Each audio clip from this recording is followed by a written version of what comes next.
Señores, vamos a darle la bienvenida al doctor Eduardo Jorge Prats, que ha estado trabajando desde hace ya casi 2 años en el tema del PRD. Yo creo que ahora que ya lo legal está claro, es decir, los fallos del Tribunal Superior Electoral han beneficiado a la parte institucional del PRD, ahora viene la parte política. Pero el doctor Jorge Prats es político y nos va a ayudar a visualizar cómo él ve que realmente vienen las cosas en el Partido Revolucionario Dominicano y si su gestión de abogado de una de las partes ha cesado. Doctor. Buen día, don Julio.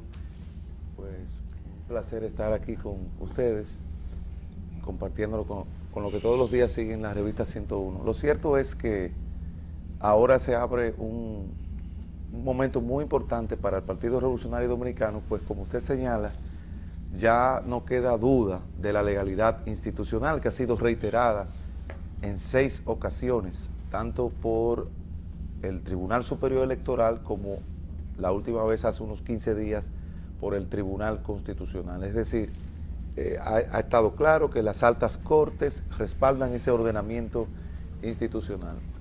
Ahora, independientemente de esto, de esta reiteración o ratificación, lo cierto es que todo PRDista apuesta por la unidad. Y esa unidad ahora tiene una buena perspectiva porque precisamente estamos a tiempo de desarrollar de aquí a 2016 todo el calendario de actividades internas que debemos hacer para poder renovar la dirigencia interna al tiempo de presentar una boleta electoral para ese momento único, que son la única vez que bajo esta Constitución se van a elegir todas las autoridades electivas el mismo día a nivel municipal, congresual y presidencial. Es decir, que estamos precisamente en un buen momento para, respetando esa institucionalidad y a través de la democracia expresada en los organismos del partido, pues tomar las decisiones que permitan que el partido pueda no solamente hacer una oposición leal, firme y constructiva, sino convertirse, como yo lo veo, en una opción real de poder. Bien, doctor, ¿cuál es el paso ahora que viene con las dos partes? ¿Usted considera que desde el punto de vista estrictamente político, los dos señores, uno que usted ha defendido y el otro que ha enfrentado, están en la vía correcta? Ante todo, Julio, no le estoy pidiendo su opinión jurídica, estoy hablando con el doctor político. Yo quiero reiterar que nosotros hemos estado desplegando una labor de representación legal del partido Revolucionario Dominicano, porque todo el mundo coincide en que hay una dirección institucional. Sí, pero tuvo éxito. Correcto. Pero independientemente de eso, yo estoy adscrito a la corriente que dentro del partido entiende que el mejor activo que este partido tiene es Miguel Vargas Maldonado. Nosotros lo vemos como la persona que puede conducir el partido al poder.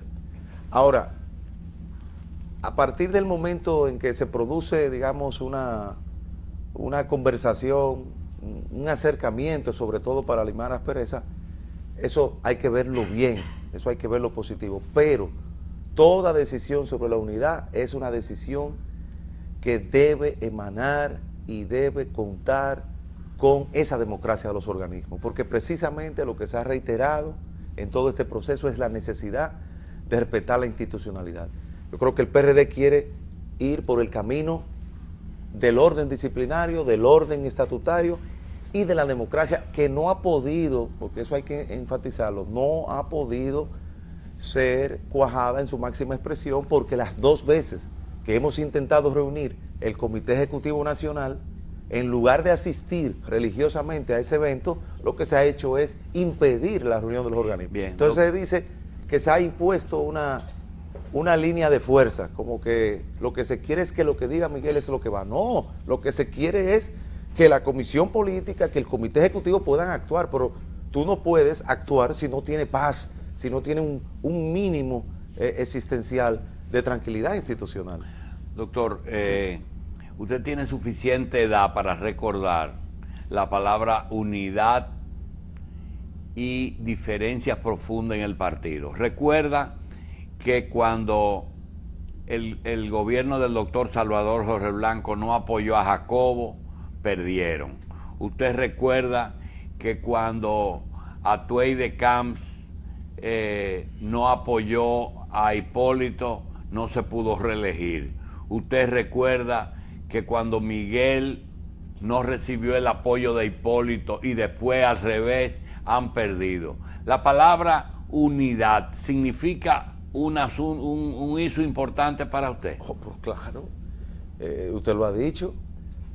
Como el PRD es un partido, y yo siempre insisto, el PLD es un partido estructurado a partir de una idea, y Machi lo sabe muy bien, que es el centralismo democrático de Lenin. Bosch decía, yo soy marxista, no leninista. Mentira, él verdaderamente era leninista en el sentido de que creía en un partido de cuadros.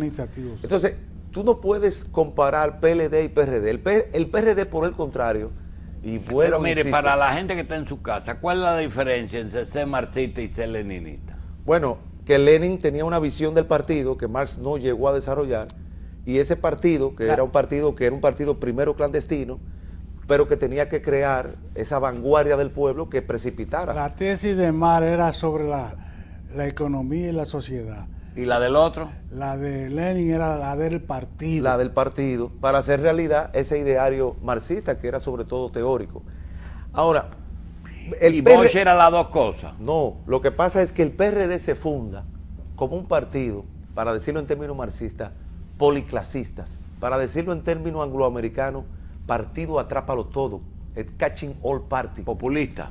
Que es un partido que tiene todas las clases sociales. Eso. Sí, pero se dio el centralismo democrático como modelo de... pero atemperado, porque en el PLD lo vemos el modelo puro, el modelo de un partido estructurado de cuadros. El PRD, principalmente bajo Peña Gómez, comienza, recuerden las grandes discusiones, la fórmula Ovalle, para ampliar el sufragio universal, para que las bases participaran. Entonces, ¿qué pasa?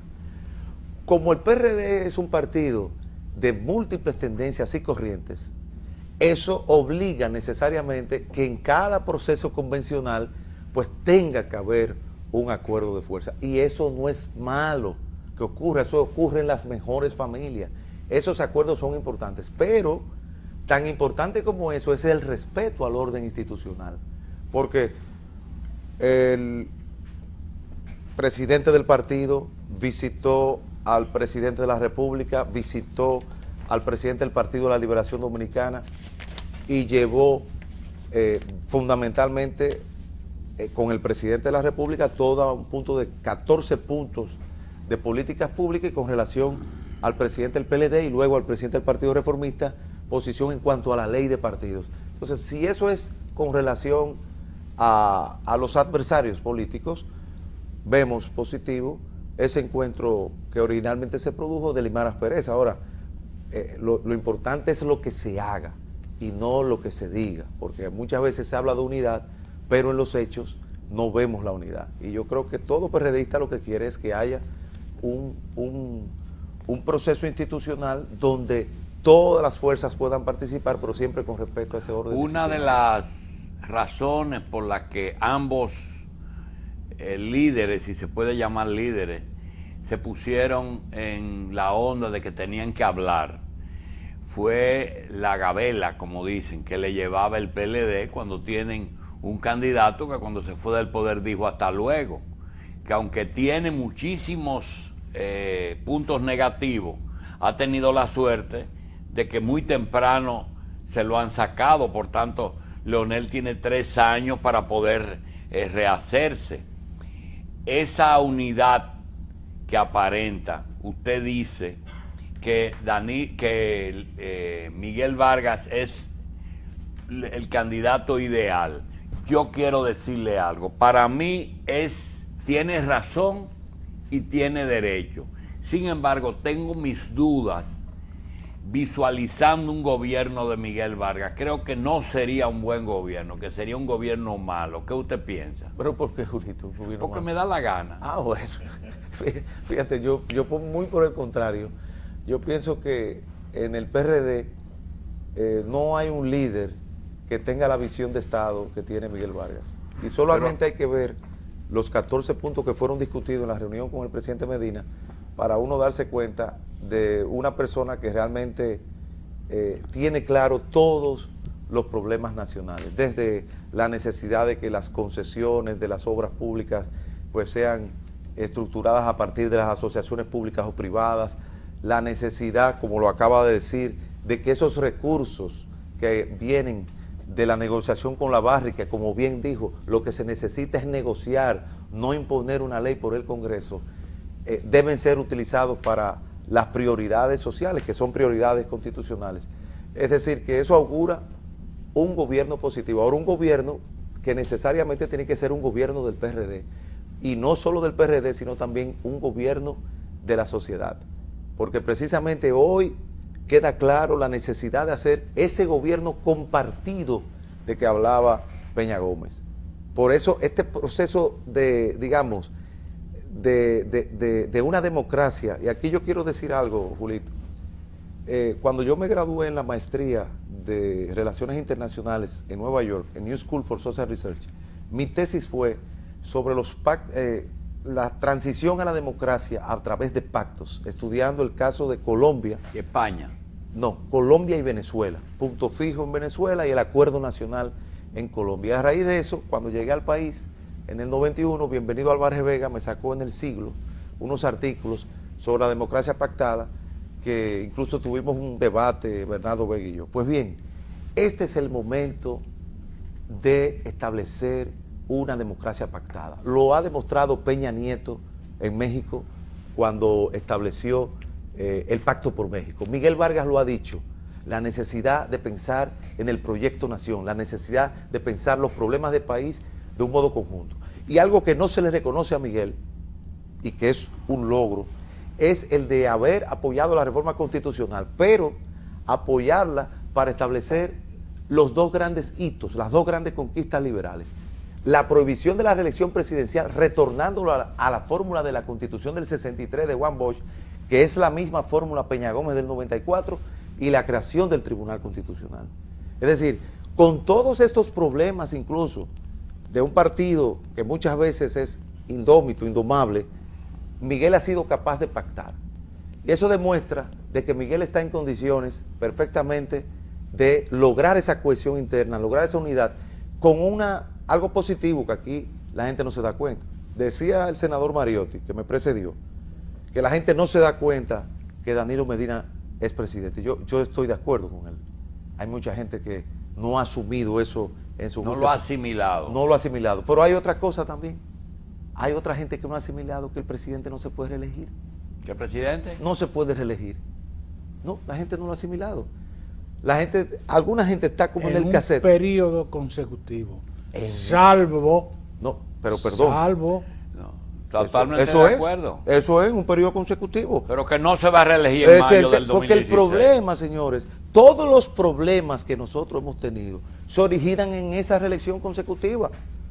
Salvo un referéndum, ¿eh? Bueno, pero habría que hacer ese referéndum. Lo que te quiero decir, hay que hacer un movimiento y el presidente tiene que lanzarse y pedir el referéndum, cosa que yo lo dudo. Doctor. Cosa que yo lo dudo que se haga porque ya se pactó una reforma constitucional y ese es uno de los elementos fundamentales para la gobernabilidad de todos los partidos. Doctor, en la reforma que patrocinó Leonel Fernández, que todo el mundo sabe que la patrocinó Leonel Fernández, de las famosas altas cortes, hubo una sola sorpresa. Todo se esperaba así como fue. Sin embargo, la ausencia suya del Tribunal Constitucional resultó la única sorpresa de todo lo que estábamos dándole seguimiento al proceso. Con esos conocimientos y capacidad que tiene sobre derecho constitucional, ¿usted considera que este país debe y resiste una nueva reforma para corregir errores? No. Nosotros debemos implementar esta Constitución. Nosotros tenemos que exprimir esta Constitución. Aquí faltan muchas cosas, desde la conformación del Defensor del Pueblo, la aprobación de la Ley de Participación Ciudadana para hacer efectivo la iniciativa legislativa popular, los referéndums y plebiscitos municipales. Señores, esta Constitución apenas está gateando, caminando. No es un problema de cambio de textos, es de hacer realidad. Ahora, el pueblo en cualquier momento puede reformar su Constitución y corregir, pero yo creo que aquí lo que nosotros tenemos más que un problema de leyes es un tema de implementación. Pues yo decía, y quería cerrar aquí este punto, que ahora lo que se debe apostar es por el fortalecimiento de los partidos. Y una de las cosas que caracteriza a la democracia dominicana y que la distingue de las demás democracias del área, y esa es una discusión que he tenido con los politólogos en este país, es la de que la democracia dominicana se caracteriza porque sus partidos convocan con intensidad la atención de los votantes, cosa que no ocurre en Perú, eso ocurre en México, ocurre en Chile, ocurre en República Dominicana. Y eso no ha salvado de un Mesías, no ha salvado del neopopulismo bolivariano. Ahora, los partidos apenas están convocando el 2/3 o menos del cuerpo electoral. Es decir, que hay un tercio que es un partido aparte. Ese no es el partido, se mueve, ese no es el partido de ninguno, no, porque ese vota. El partido de ninguno no llega a un 2%. Ese es el que decide. Entonces, los partidos también tienen que, en este caso, el sistema, que yo digo que es un sistema sobre todo bipartidista. Cuando aquí se habló del partido único, Bernardo Vega, Rosario Espinal, yo dije que no, nosotros vamos a un sistema bipartidista. Y como sistema bipartidista, por eso que hay que sentarse a hablar. Porque si Obama quiere pasar la reforma migratoria, si no habla con el Partido Republicano, no pasa. Entonces, eso, cuando la gente dice, pero estos partidos son iguales, estos partidos como que no hay diferencia de ninguno. Claro, ¿y qué diferencia va a haber? Pueden haber enfoques de lo que deben ser las políticas públicas. Entonces, por eso yo insisto, la democracia tiene que ser una democracia pactada para fortalecer unos partidos que son los principales articuladores de la voluntad popular.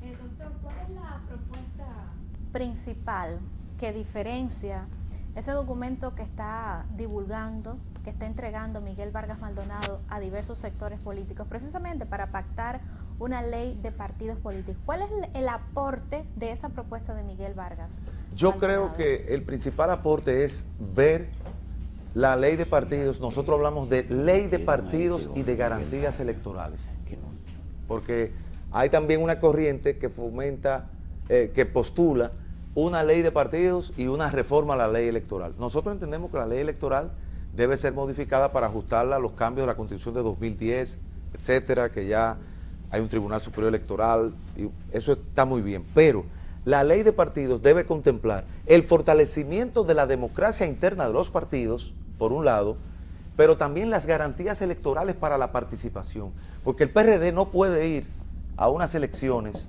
en donde pueda hacerse un uso abusivo y masivo de los recursos del Estado. Nosotros tenemos que tener tope al gasto de campaña, tope a la participación de los funcionarios en actos públicos durante la campaña electoral, tope a las inauguraciones como existe en Colombia, como existe en Brasil, y un fortalecimiento de la Junta Central Electoral para que sea árbitro de los procesos internos y para que pueda imponer sanciones como esas que se le pusieron a Lula, por ejemplo en Brasil, que a pesar de no participar en las elecciones como candidato, la autoridad electoral consideró que había apoyado públicamente a Dilma Rousseff, que había hecho uso de los recursos del Estado. Yo creo que eso es muy importante porque se ha logrado algo con la prohibición de la reelección, es que el presidente no se involucre en la promoción de su candidatura, pero es un partido gobernante, entonces nosotros apostamos a que existan esas garantías. Doctor, y con relación a las alianzas, preocupa que nosotros tenemos 26 organizaciones políticas. 20 de ellas van aliadas en primera vuelta y estamos viendo que no surgen nuevos liderazgos, o lo que están, doctor, han fracasado porque su propuesta no ha calado. Son candidatos fracasados para las apreciaciones que tiene la población sobre ellos. Entonces, ¿por qué no propiciar que las alianzas se produzcan en una eventual segunda vuelta para entonces que esos partidos políticos, los 20, estén obligados a presentar candidaturas y entonces se fomente el liderazgo político y el relevo? Mira, yo no tengo una opinión formada sobre esto y no entiendo que todavía no lo hemos discutido a nivel del partido, pero el problema aquí es ese tope.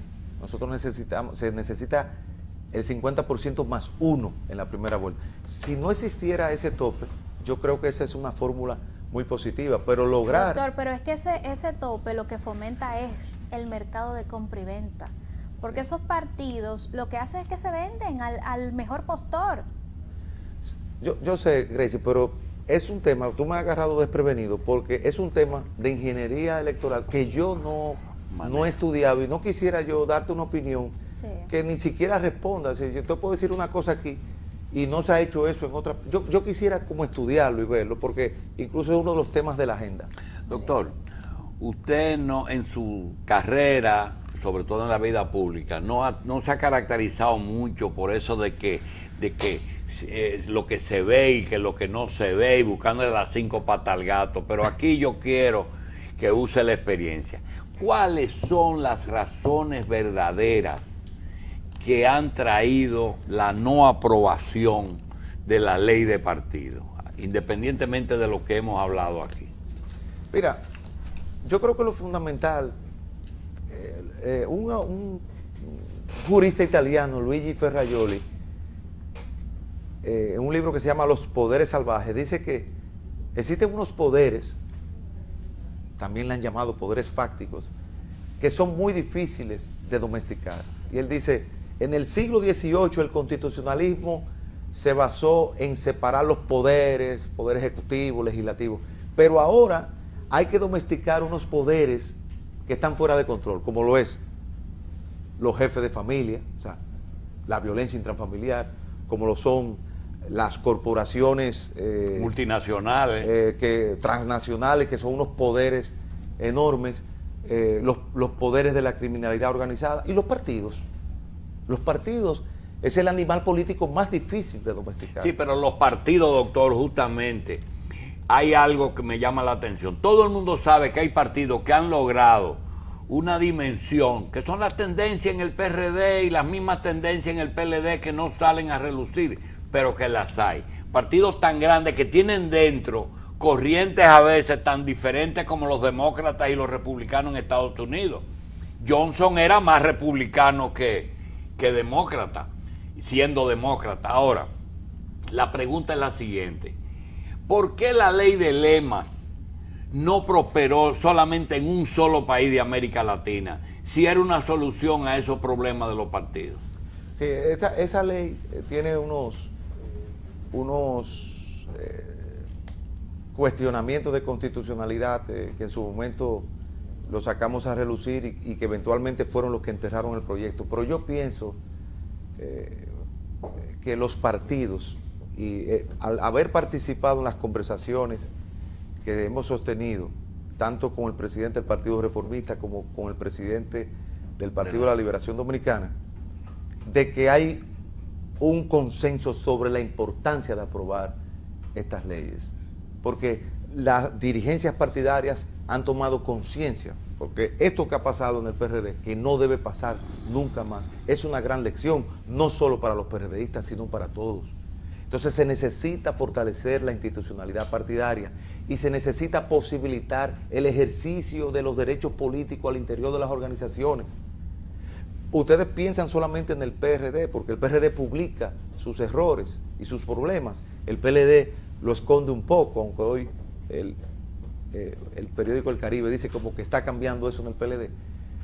En el PLD también hay problemas importantes que ellos tienen que dirimir y que tienen que discutir. Tienen una manera que le facilita ese centralismo político, porque es más fácil con un comité político de 25, de 30, tú poder bajar esas líneas, como en el Partido Leninista, que en un partido como el nuestro, donde el organismo más importante tiene 2.500 personas. O sea, el organismo, porque la comisión política de nuestro partido es un apéndice del Comité Ejecutivo Nacional. Eso es lo que la gente no se da cuenta.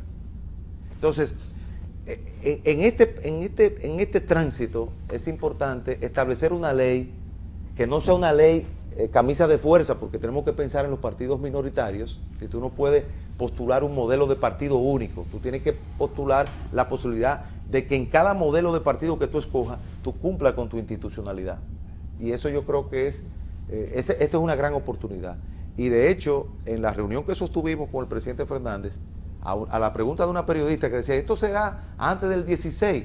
El presidente dijo, yo supongo que usted dirá que antes del 16 de agosto, porque nosotros entendemos que esto es una ley importante. Es decir, que yo creo que es posible, y además el compañero Salín Ibarra ha hecho un trabajo extraordinario compendiando lo que han sido las diferentes versiones y presentando este proyecto, que es el proyecto que la dirección institucional ha hecho suyo. Ese diálogo interpartidario en que participa el presidente del PRD y el presidente del PLD tiene sentido, pero ¿qué sentido tiene unas reuniones a veces amorfas que aparece el presidente de la República que no es candidato ni se supone que debe tener incidencia, o la de Hipólito Mejía que lo único que tiene que es un ex candidato? ¿Qué lectura usted le da a esas presencias? La reunión con el presidente Danilo Medina fue con relación a 14 puntos de políticas públicas, porque con el presidente Medina no se trató el tema de la ley de partidos, porque ese es un tema que maneja la presidencia del partido y específicamente el comité político que lo está discutiendo del PLD todas las semanas cuando se reúne. Eso en cuanto a la reunión con el presidente Medina. Y la reunión informal en casa del general Soto Jiménez de Miguel con el expresidente Mejía fue un acercamiento personal para limar asperezas. Además son dos personas incluso familiarmente vinculadas, es decir, se produjeron en la misma semana, pero digamos, yo creo que la gran lección de esto es que Miguel Vargas es una persona que está dispuesta a llegar a acuerdos con sus adversarios y que incluso ante toda esta situación no ha tenido problema de verse personalmente con el presidente Mejía como un encuentro inicial para limar asperezas, pero luego lo demás es un recorrido institucional que hay que hacer y es un asunto que los PRDistas, ninguna comisión mediadora, los PRDistas tenemos que resolver de modo civilizado. En el supuesto y remoto caso de que el presidente del PRD le pregunte cuál es el próximo paso, ¿qué usted considera que es prioritario en este momento que estamos ya casi a 3 años de unas elecciones? Para mí, lo fundamental es el padrón electoral, el padrón del partido.